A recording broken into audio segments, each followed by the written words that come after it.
আসসালামু আলাইকুম। আমার নাম মোহাম্মদ রিয়াজুল ইসলাম সজীব।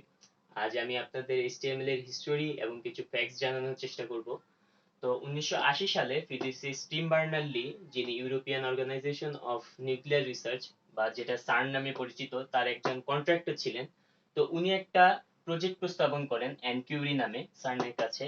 তো সেটা দিয়ে এই এনকিউরিটা দিয়ে ফাইল ব্যবহার কিংবা শেয়ার করা যেত। তো সেটা করছিল 1980 সালে। কিন্তু 1991 সালে সর্বপ্রথম HTML ট্যাগ নামে একটা ফাইল সবার সামনে আসে।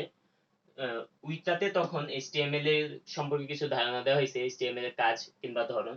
তো 1980 সালে এটা প্রস্তাবন করা হলো, এটা নিয়ে কাজ শুরু করা হলো। তার প্রায় 11 বছর পর সেটা পাবলিকলি সবার সামনে আসে। HTML এর পূর্ণরূপ হচ্ছে হাইপার টেক্সট মার্কআপ ল্যাঙ্গুয়েজ। আবারও বলতেছি, hyper text markup language.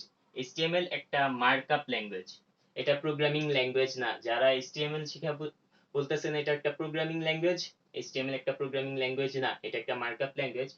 Programming language আর মার্কআপ ল্যাঙ্গুয়েজের সম্পর্কে একটা বিস্তারিত ভিডিও আমি আই বাটনে দিয়ে দিব, ওইখান থেকে চাইলে দেখে নিতে পারেন। তো একটা ওয়েবসাইট কিভাবে প্রদর্শন করা হবে, এর ফ্রন্ট গুলো কিরকম হবে, সেটা মূলত HTML এর মাধ্যমে নির্ধারণ করা হয়। এই যে পপ আপ পেজটায় এতটুকু হচ্ছে হেডিং, আর এটা হচ্ছে প্যারাগ্রাফ। তো এগুলোর জন্য আলাদা আলাদা ট্যাগ ব্যবহার করতে হয়। তো HTML পুরোটাই হচ্ছে ট্যাগের উপরে। HTML এ অনেকগুলো ট্যাগ আছে। তো আমি ট্যাগ সম্পর্কে একটা বিস্তারিত ভিডিও আই বাটনে দিয়ে দিব, এখান থেকে দেখে নিতে পারেন, ট্যাগ সম্পর্কে আরো বিস্তারিত জেনে নিতে পারেন।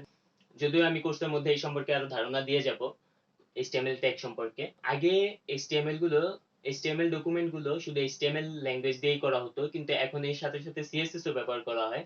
CSS ব্যবহার করলে, HTML এর সাথে CSS ব্যবহার করলে এটার মধ্যে একটা নতুন লুক প্রদর্শন হয়, জিনিসটা কালারফুল হয়। কিন্তু এখন দেখা যায় যে এর সাথে জাভাস্ক্রিপ্টও ইউজ করে।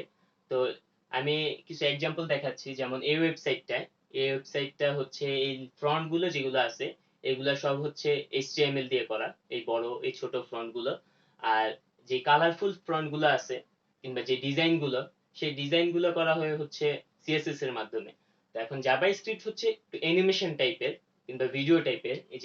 এই জিনিসটা, এই যে অ্যানিমেশনটা হইছে, এটা হচ্ছে জাভাস্ক্রিপ্ট এর কাজ। আরো সহজভাবে যদি বুঝতে চান তাহলে যে এই রোবটটা হচ্ছে এখন HTML পর্যায়ে আছে। তো এটারে আমরা একটু কালারিং ফুল করে দিলে এটা HTML প্লাস CSS।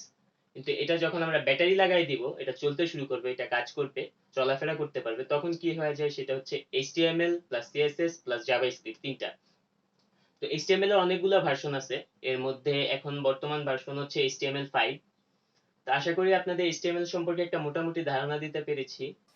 ভালো লাগলে ভিডিওটি লাইক দিবেন, সাবস্ক্রাইব করবেন, ভিডিওটি আপনার বন্ধুদের সাথে শেয়ার করতে পারেন।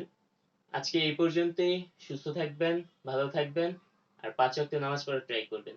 আল্লাহ হাফেজ।